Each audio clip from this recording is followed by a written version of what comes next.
안녕하세요, 노스입니다. 자, 오늘은 주식하시는 분들 중에 계좌에 현금이 없는 분들이 많죠.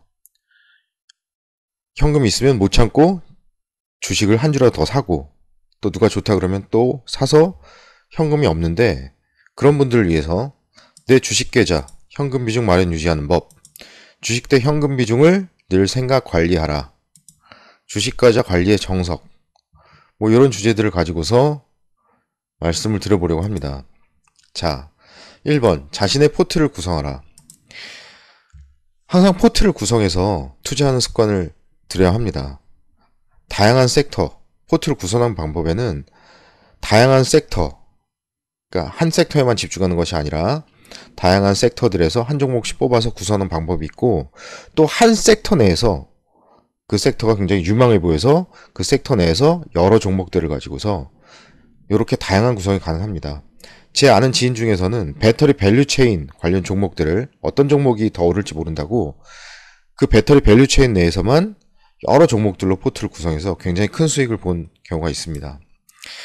자, 이렇게 포트를 구성해서 투자를 해야 하는데요. 몰빵 투자는 금물입니다. 절대 한 종목 몰빵 투자는, 한 종목 몰빵 투자를 할 경우에 위험도가 그만큼 높아집니다. 그 종목에만 저의 명운이 달려있는 것이니까요. 그리고 한 종목 몰빵 투자를 했을 경우에는 대응이 굉장히 힘든 부분이 있습니다. 그 종목이 내렸을 때는 물론이고 올랐을 때도 마찬가지입니다. 어떻게 분할 매도를 해야 되는지, 내 계좌 관리를 어떻게 해야 하는지, 내릴 때는 물론 손절을 못하는 부분에 있어서, 또는 손절을 해도 그 종목에만 몰빵이 돼 있었기 때문에 손실이 더 커지는 경우가 많겠죠. 그리고 정신건강에도 안 좋습니다. 스트레스를 굉장히 많이 받게 되는데요. 몰빵은 당장 수익 나면 기분은 좋겠지만 결국은 떼동떼동 벌다가 한 번에 훅 가는, 망하는 길이라고 말씀드리고 싶습니다. 그리고 분산 투자를 해도 충분히 수익이 좋아요. 수익이 안 좋지 않습니다. 뭐 분산 투자, 종목 여러 개 사서 조금 5%, 10%씩 사서 언제 벌, 그렇지 않습니다. 훨씬 수익이 좋거든요. 그리고 최대 장점은 포트 관리가 가능하다는 점이죠.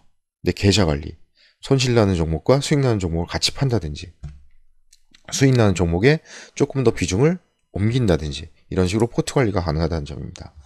자, 내 자산을 항상 관리하는 매니저라고 생각하고 잔고를 관리해야 합니다. 여러분은 도박꾼이 되고 싶으십니까?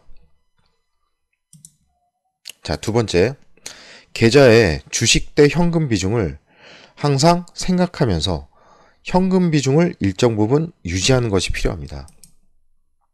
상승장에서는 주식 비중을 더 늘려놓는 것이 유리하겠죠.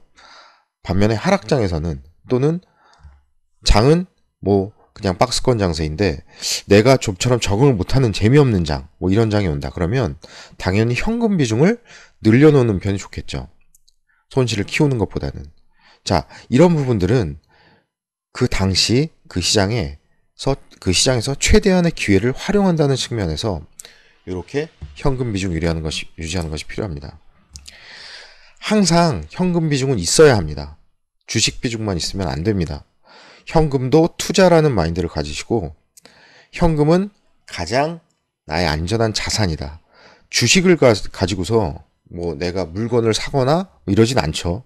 받아주지도 않습니다. 항상 현금을 가지고서 내가 쌀을 사든 다른 물건을 사든 현금이 가장 안전한 자산이고, 또 하락장에서는 현금을 가지고 있으면 일부 대응이 또 가능합니다. 손절을 한다거나, 아니면 내가 가지고 있는 종목들은 손실 중이지만 이 나머지 현금을 가지고서 가벼운 트레이딩, 뭐 단타 트레이딩, 스캘핑이라든지 데이 트레이딩도 가능하다는 점입니다. 왜냐? 내가 관심 가지고 분석했던 종목들이 다 같이 너무 과도하게 빠져있기 때문에 기술적 반등을 이용해서 가벼운 트레이딩이 가능하게 됩니다. 그리고 현금이 있으면 어려운 하락장에서 버틸 만한 마음의 여유, 심적 여유도 확보할 수 있게 됩니다. 자, 그렇다고 조금 하락한다고 해서 내가 현금 비중이 일부 있다고 해서 그걸 급하게 시장에 투입하는 것은 또 금물입니다. 왜냐하면 우리는 어디가 저점인지 예측 불가능하기 때문이니까요. 사실 결국에는 내가 가지고 있는 현금의 운영 또한 나의 경험과 또 개인 능력차에 따라서 다르다고 할 수 있는데요. 자, 세 번째, 현금 비중 만드는 법에 대해서 얘기를 해보고자 합니다. 현금 비중을 어떻게 늘리느냐? 저 같은 경우에 많이 쓰는 방법인데, 포트에 여러 종목들이 있잖아요. 수익 나는 종목을 익절을 합니다. 시장이 안 좋아질 것 같이 예상이 되거나, 그렇게 예상이 될 때는 어차피 시장이 안 좋아지면 좋은 종목이고 안 좋은 종목이고 같이 빠져버리니까, 동시에 이런 수익 나는 종목을 익절함과 동시에 손실 종목도 함께 손절을 해주는 겁니다. 여기서 수익을 크게 훼손하지 않는 선에서 하면, 이렇게 동시에 해버리면 최상이겠죠.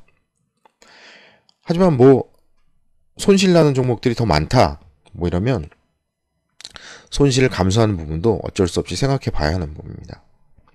자, 손절은 한꺼번에 모두 손절하려고 그러면 힘듭니다. 한꺼번에 모두 손절하지 말고 일부씩 손절.